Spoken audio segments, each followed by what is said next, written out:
welcome back.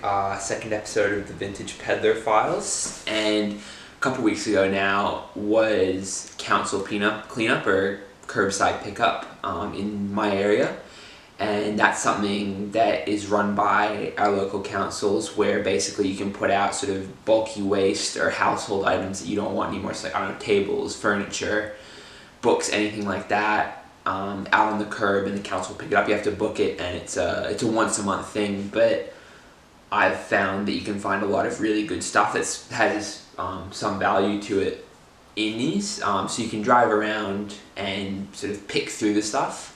It's usually put out a night before, a couple nights before the actual day that's picked up. It's picked up on a Monday, and usually stuff starts going out late Friday, early Saturday. And then by Sunday, pretty much everything's out. So I usually just drive around my local area. It's probably about a radius of maybe 5 kilometers, so not that huge.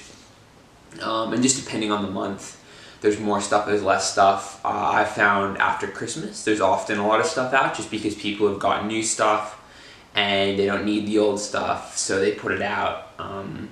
Just out on the curb to go. And then also now, actually, this whole coronavirus thing, more people stuck at home sorting through stuff. So actually the last council cleanup was actually really good. There's a lot of stuff out, just because I think people were at home, so they're seeing all the clutter, they have more time to sort through it and start chucking things. So, and also the other thing is, a lot of this stuff would usually go to an op shop, be donated to be resold, but the op shops are all closed now and they're not accepting any donations. So for a lot of people, there's nowhere else for it to go. And actually, I've had that problem as well, where I've had some stuff that I don't need anymore, and I would usually give to an op shop, but all the op shops are closed. You don't really want to take it to the dump because you have to pay. So the council pickup is really the only way that you can get rid of it. Anyway, let's hop right in and actually see sort of a few things that I actually found. This might be a 2-part video. I'm not sure how much in depth I'll talk about all this stuff, but let's get to it. Okay, so the first little find that I had, this is a little vintage teledex, which was sort of the old phone directory that used to be used, and it's actually pretty cool. It's been used, obviously. It's pretty old, but basically you have the letters of the alphabet there along the side, and you slide this little slider down to whichever one you want. So let's say the person's last name Brown, so you slide it down to the B, then you click the little button down here and it flips up and it takes you to all the B names, and you write down, obviously this has been used, but it's just kind of a cool snapshot into the past and a little bit of innovation, I guess. Not worth a whole lot, obviously, but I just find it pretty cool, and it's one of those things that you see it, you kind of just pick it up on a whim. I mean, I know all this stuff's going to the trash, so it's hard for me often to really say no to stuff, you know? Like, if it's something that I find interesting, I usually just grab it, just because I know otherwise it's going to go to the tip and, yeah, be destroyed. So I think it can be a curse, it can be a blessing. Like, you find really cool stuff, but then obviously you have to be sensible about what you take, because otherwise you're going to have a house full of crap that you're never going to use and never going to really see. So anyway, so the next thing that I found, it was a box full of sort of PlayStation stuff, well, mostly PlayStation 2 stuff. So the first time actually, I found a PlayStation Portable, which is the old handheld console, made in sort of early mid-2000s, I think. My cousin actually used to have one of these, and we would play that sometimes. This kind of brings back fond memories. But anyway, it didn't come with a charger. It had one game, and I think it's World Cup 2006 or something, sort of football game, but has this Logitech case, and I actually ended up buying a charger for it to kind of test, make sure it works. I like to test all the stuff, the electronics that I get, just to make sure that they work, so I'm actually selling something out, and that will help with the price a lot as well. Whereas if you're selling untested stuff, people are more wary to buy it just because it's untested. You don't know if you're buying something that works really well or if it works really crappily, and especially if it's coming out of this council pickup, you don't really know why it's there. Like, it could be just that it was sitting in a box for years and it still works perfectly, or it could be that it was broken, it was malfunctioning. So I bought the charger, I think it was like $4 or $5, and for that $4 or $5 investment, I was able to establish that it works. I'll sell it with the charger, and I can probably get $20, $25 extra for it just because it works. So definitely a good little investment for this one, and a cool piece, and something that I think will sell quite well. So the next thing is, I don't know if you remember these games, the SingStar games. So I found 3 SingStars, SingStar R&B, SingStar Pop, and SingStar Rock. So these aren't worth all that much, but it came with the 2 SingStar microphones, which are worth a bit more. They're worth probably about 30-35 bucks together. And then you put that with these games and you got probably maybe 40-50 bucks in merchandise, which is pretty cool. And these, again, I tested them, they're working. Yeah, I have a PlayStation 2, so I can test all these games and equipment that I find, because I find that obviously that going on eBay, it's a lot easier to sell something if it's actually working and you know it works. And you feel a lot better as well, as opposed to selling something that's dodgy, possibly coming out of council cleanup, and then you get bad reviews on eBay. It's just not something you want to mess around with. So yeah, so these are pretty cool finds.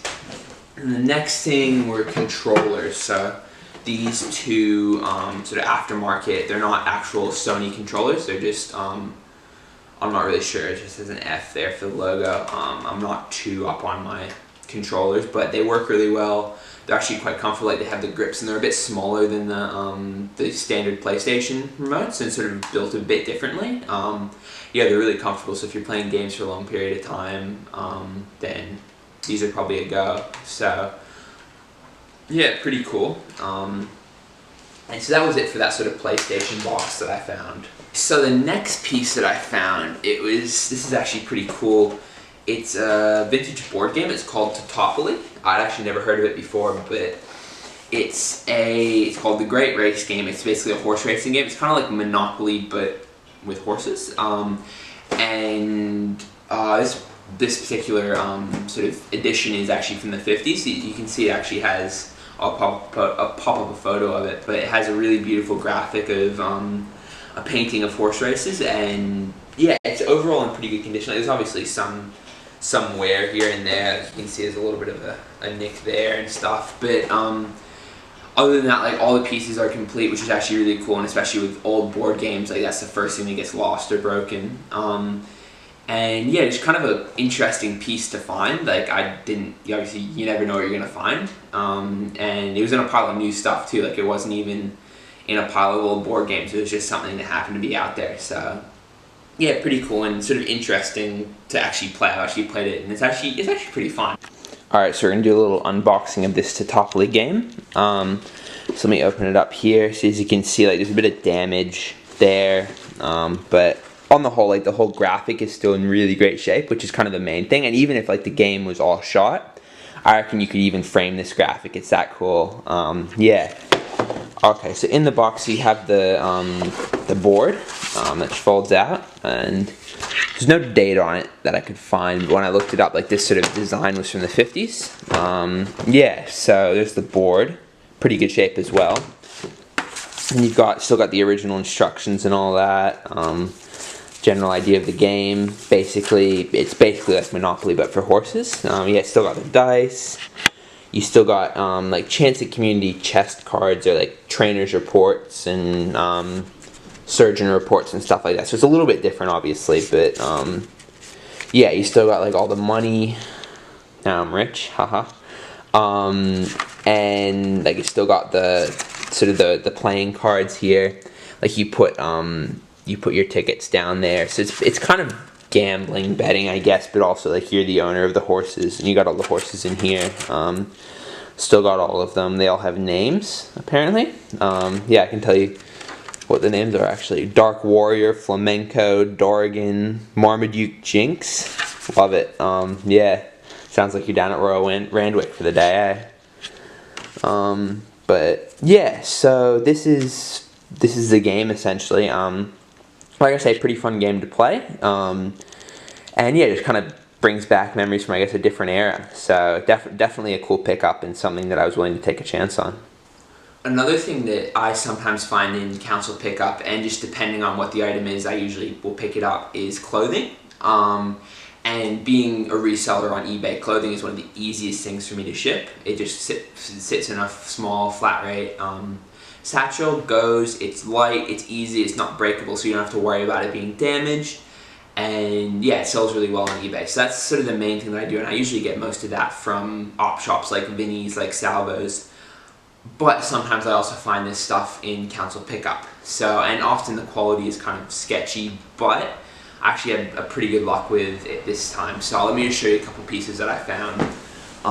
So the first one of these is, it's a vintage Thermalite ski jacket, women's.